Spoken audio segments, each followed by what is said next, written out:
បន្ទាប់ពីស្កាត់អស់មួយរយៈឥឡូវនេះនាវាដឹកប្រេងគឺបានរងការវាយប្រហារដែលមានទីតាំងស្ថិតនៅតំបន់ច្រកសមុទ្រអស់មួយទៀតហើយនៅសប្តាហ៍នេះគឺមាននាវាដឹកប្រេងជាច្រើនបានរងការវាយប្រហារដែលមានទីតាំងស្ថិតនៅក្នុងតំបន់ច្រកសមុទ្រអស់មួយហើយកាលពីថ្ងៃសៅរ៍ទី1ខែសីហាឆ្នាំ2026ម្សិលមិញនេះមាននាវាដឹកប្រេងមួយគ្រឿងបានរងការវាយប្រហារដោយមីស៊ីលដែលមិនស្គាល់អត្តសញ្ញាណដែលមានទីតាំងស្ថិតនៅក្បែរឆ្នេរសមុទ្រអស់មួយការវាយប្រហារនេះគឺបានកើតឡើងតែមួយថ្ងៃតែប៉ុណ្ណោះបន្ទាប់ពីលោកប្រធានាធិបតីសហរដ្ឋអាមេរិកដូណាល់ត្រាំនេះបានគម្រាមបើកការវាយប្រហារយ៉ាងចាស់ដៃមកលើប្រទេសអ៊ីរ៉ង់ចំណែកឯទីក្រុងតេហ៍រ៉ង់ឯណោះវិញបានចោទប្រកាន់ទៅសហរដ្ឋអាមេរិកថាបានបង្កើតភាពតានតឹងនៅក្នុងតំបន់មជ្ឈមបូព៌ាព្រមទាំងបានគម្រាមបើកការវាយប្រហារទៅលើប្រទេសណាដែលហ៊ានអនុញ្ញាតឲ្យសហរដ្ឋអាមេរិកនេះប្រើប្រាស់ទឹកដីរបស់ពួកគេដើម្បីធ្វើជាមូលដ្ឋានកងទ័ពនិងបើកការវាយប្រហារមកលើទីក្រុងតេហ៍រ៉ង់សង្គ្រាមនៅក្នុងតំបន់មជ្ឈមបូព៌ាហាក់ឡើងកម្ដៅសាជាថ្មីកាលពីសប្តាហ៍នេះហើយកាលពីថ្ងៃសៅរ៍ទី1ខែសីហាឆ្នាំ2026ម្សិលមិញនេះគឺមាននាវាដឹកប្រេងមួយគ្រឿងបានរងការវាយប្រហារដែលមានទីតាំងស្ថិតនៅក្បែរតំបន់ច្រកសមុទ្រអមូដែលស្ថិតនៅចម្ងាយប្រមាណជា20គីឡូម៉ែត្រតែប៉ុណ្ណោះពីឆ្នេរសមុទ្រអូម៉ង់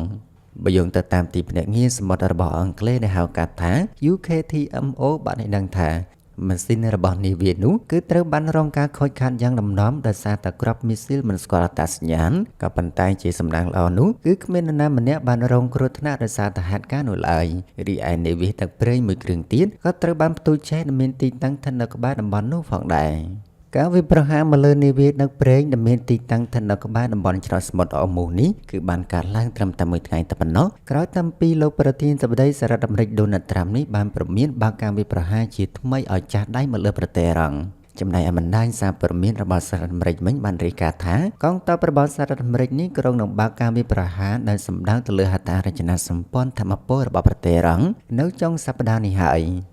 ជាការឆ្លើយតបមកវិញនោះប្រទេសអ៊ីរ៉ង់បានធ្វើការព្រមានថាចេតនារបស់ទីក្រុងវ៉ាស៊ីនតោននេះគឺចង់គ្រប់គ្រងលើតំបន់ច្រកសមុទ្រអមូនិងបង្កើតឲ្យមានភាពតានតឹងកាន់តែខ្លាំងឡើងនៅតំបន់មជ្ឈមបូព៌ាហើយទាំងនេះគឺជាប្រសាសន៍របស់មេបញ្ជាការនៃកងឆ្មាំប្រវត្តិឥស្លាមអ៊ីរ៉ង់គឺលោកអាលីអាប់ឌុលឡាហ៊ីនៅក្នុងសន្និសីទសារព័ត៌មានមួយដែលបានគម្រាមថាប្រសិនបើប្រទេសណាមួយហ៊ានតែអនុញ្ញាតឲ្យសហរដ្ឋអាមេរិកនេះយកទឹកដីរបស់ពួកគេដើម្បីប្រើប្រាស់ធ្វើជាមូលដ្ឋានកងទ័ពឬដើម្បីធ្វើជាខែរបស់សហរដ្ឋអាមេរិកនៅក្នុងការបើកការវាយប្រហារមកលើប្រទេសអ៊ីរ៉ង់នោះពួកគេនឹងត្រូវបានរងការវាយប្រហារយ៉ាងដំណំពីប្រទេសអ៊ីរ៉ង់ជាមិនខានកាលពីចុងខែកក្កដាកន្លងទៅកងទ័ពរបស់សហរដ្ឋអាមេរិកនេះបានបើកការវាយប្រហារយ៉ាងសន្ធឹកសន្ធាប់ទៅលើទីតាំងយោធារបស់ប្រទេសអ៊ីរ៉ង់ជាច្រើនកន្លែងនៅក្នុងនោះរួមមានទាំងទីបញ្ជាការកងទ័ពឃ្លាំងស្តុបអាវុធនិងយន្តហោះដ្រូនដែលបានចោទប្រកាន់ប្រទេសអ៊ីរ៉ង់ថាពួកគេបានបើកការវាយប្រហារមកលើមូលដ្ឋានកងទ័ពរបស់សហរដ្ឋអាមេរិកដែលមានទីតាំងស្ថិតនៅក្នុងប្រទេសសោកដានី